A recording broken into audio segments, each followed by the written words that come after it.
حضور پاک نے غزوہ ہند کے بارے میں بتایا تھا، بالکل بتایا تھا، ابی داؤد میں حدیث ہے حضور پاک کی۔ اب یہ ہے کہ اس کا وقت کوئی نہیں تھا، کب ہوگا؟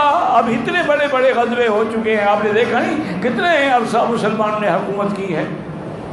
یہ تو مسلمانوں کا عدل تھا، انصاف تھا، ورنہ آج وہاں کوئی ایک غیر مسلم کا بچہ بھی نہ ہوتا۔ انہوں نے تو سب کو احترام دیا، سب کو عزت دی۔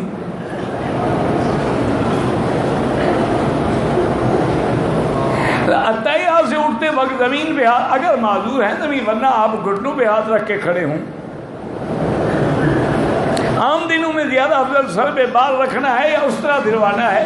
بال رکھنا افضل ہے، کیونکہ حضور نے ساری زندگی بال رکھے، صرف آپ نے حج میں اس طرح پھروایا ہے یا عمرے میں پھروایا ہے۔